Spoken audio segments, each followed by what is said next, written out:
Now it's time for stories from across the conference. Here's what's happening in the ACC now. Chris Paul was the MVP in last night's NBA All-Star game in Houston.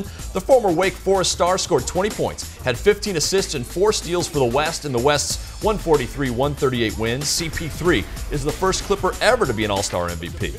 Duke women's basketball star Chelsea Gray is hoping for good news today on her MRI. So are all Duke fans. Gray suffered a knee injury in the Blue Devils' win yesterday. The team says if there are no ligament tears, Gray could possibly return for the postseason. Duke is 24-1. And some really sad news for Duke fans. A Duke basketball great, Phil Henderson, has died at his home in the Philippines. He was on teams in the late 80s that made 3 Final Fours, perhaps the lasting moment of Phil Henderson in the '89 tourney, dunking over Georgetown's Alonzo Mourning.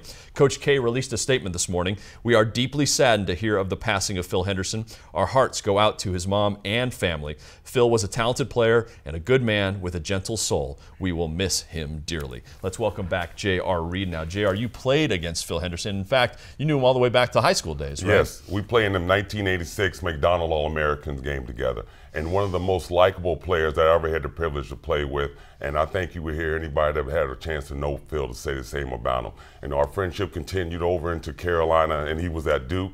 And even in the summer, he's one of the first Duke players that I can remember coming over working out with us in the summer. I gave him the seal of approval. But he would be sorely missed. My condolences to his family and the Duke basketball family. Great human being. Well said. Phil Henderson played overseas professionally for several years. A cause of death has not been released. He was 44 years old. That is the ACC now.